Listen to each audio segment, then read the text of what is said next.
Step into the kitchens of yesterday, where Betty Crocker cookbooks held recipes that were more than quirky. They carried traces of Native American traditions hidden in plain sight. From ration-era tricks to indigenous-inspired ingredients, these 10 forgotten dishes reveal a side of American cooking you've likely never seen. Before we begin, hit like and subscribe. Today we revisit 10 recipes you can only find in old Betty Crocker cookbooks. Coming in at number 10 is the chili cheese macaroni bake, a weeknight hero of the 1970s. Imagine a casserole dish bubbling away in a modest kitchen, the sharp scent of chili mingling with the creamy pull of melted cheddar. Elbow macaroni carried the sauce thick and hearty, while beans or no beans, depending on the family, gave it weight. It wasn't about elegance. It was about filling plates fast, stretching pantry staples into comfort food that made everyone feel cared for. Parents dished it out in generous scoops, kids asked for seconds, and leftovers often tasted even better the next day.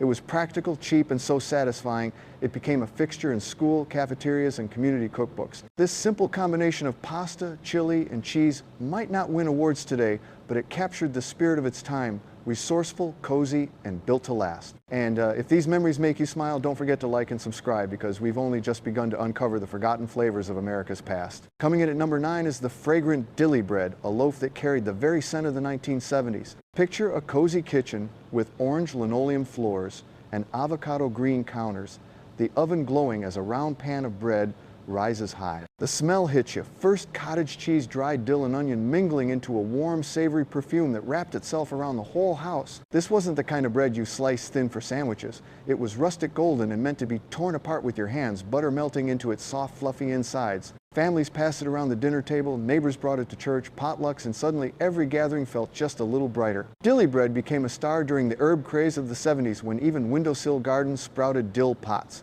It wasn't fancy, but it was dependable, flavorful, and full of heart. Looking back at Wienerwings, tomato aspic, and dilly bread, you can see how Betty Crocker cookbooks embrace playfulness, elegance, and comfort all at once. Which of these three would you be most tempted to taste today? Coming in at number 8 is the tomato aspic ring with cottage cheese, one of the most glamorous and puzzling dishes of the mid-century table. Imagine stepping into a 1960s ladies' luncheon where pressed tablecloths and polished silver surrounded a centerpiece that shimmered like stained glass. A glossy red ring molded from tomato juice, lemon, and spices stood tall on the platter, and right in the middle sat a cool scoop of cottage cheese like a pearl resting inside a crown. The smell carried a faint tang of vinegar and tomato, while the texture was firm, clean, and almost too perfect to touch. It wasn't about taste alone, it was about presentation, about showing a sense of order and refinement in a world that valued appearances. Some cooks added olives for flair, others spiced it up with Worcestershire sauce, but every slice held its shape like a badge of pride. People may laugh at it today, but back then serving a tomato aspic ring meant you had style, hospitality, and just the right mold in your kitchen cabinet. Coming in at number 7 are the cheeky little wiener winks. Picture a 1960s kitchen on a Saturday afternoon sunlight, streaming in as kids flatten slices of sandwich bread with rolling pins. A hot dog gets tucked inside, maybe with a slice of American cheese, then the whole thing is rolled up, brushed with butter, and baked until crisp and golden. When the oven door opened, the smell of toasted bread and sizzling hot dogs filled the room.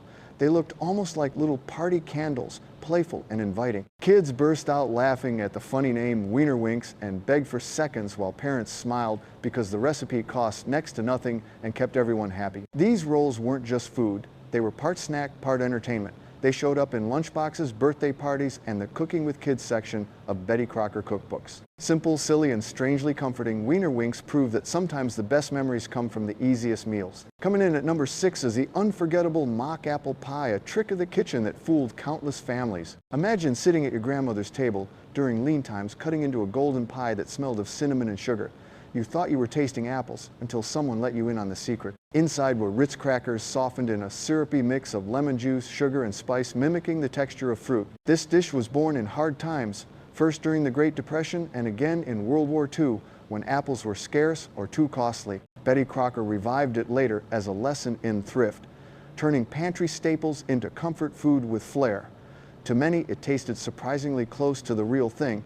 To others, it was just weird enough to love. It became a conversation starter, a little piece of culinary magic that reminded people resourcefulness could taste like tradition.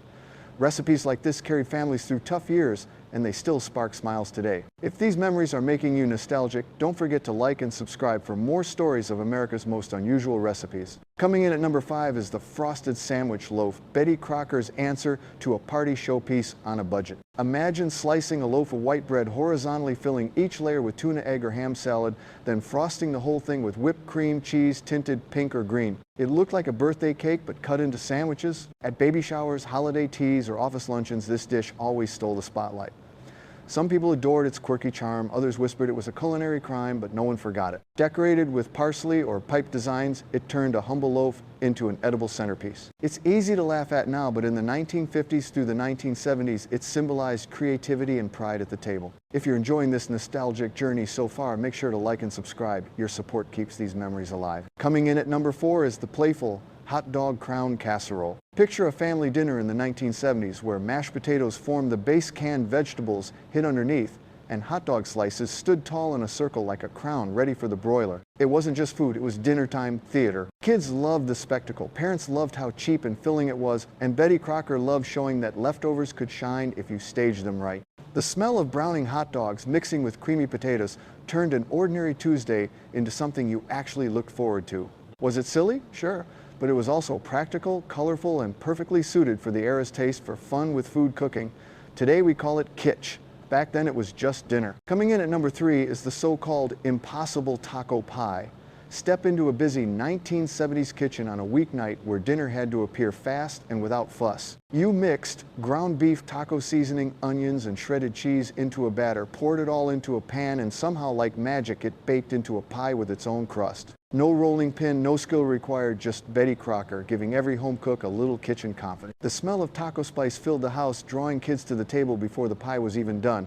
Some families added olives or green chilies, others tossed in corn, but the base recipe never failed. It sliced neatly, fed a crowd, and always felt like more than the sum of its parts. Together with pineapple cheese, salad mold, and porcupine meatballs, this dish shows how creativity and thrift shaped American cooking. So here's a question for you. If you had to bring one of these 3 dishes back to your own table, which would it be? The wobbly salad, the prickly meatballs, or the magic taco pie? Coming in at number 2 are the quirky yet beloved porcupine meatballs. Imagine walking into a 1950s kitchen, the air thick with the smell of tomato sauce simmering on the stovetop. Inside a bubbling Pyrex dish, little meatballs studded with rice poke out like tiny quills. Betty Crocker's thrifty magic at work. They weren't just dinner, they were survival with a smile. A single pound of ground beef stretched to feed an entire family, the rice cooking and swelling until every meatball looked like a creature from a storybook. Kids laughed at the funny shape, while parents loved how filling and affordable they were. This recipe became a staple in Betty Crocker cookbooks for decades because it carried warmth. The sauce clung to the meat, the rice added texture, and the whole dish felt like a hug after a long day. It wasn't fancy, but it worked. And once you had them, you never forgot. If you're enjoying this trip down memory lane, hit like and subscribe for more forgotten recipes worth remembering. Coming in at number 1 is the unforgettable pineapple cheese salad mold. Picture yourself at a small town church potluck in the 1960s, long folding tables, steaming casseroles, and right in the middle, this wobbly crown of lemon gelatin, cheddar cheese, crushed pineapple, and a dollop of cottage cheese.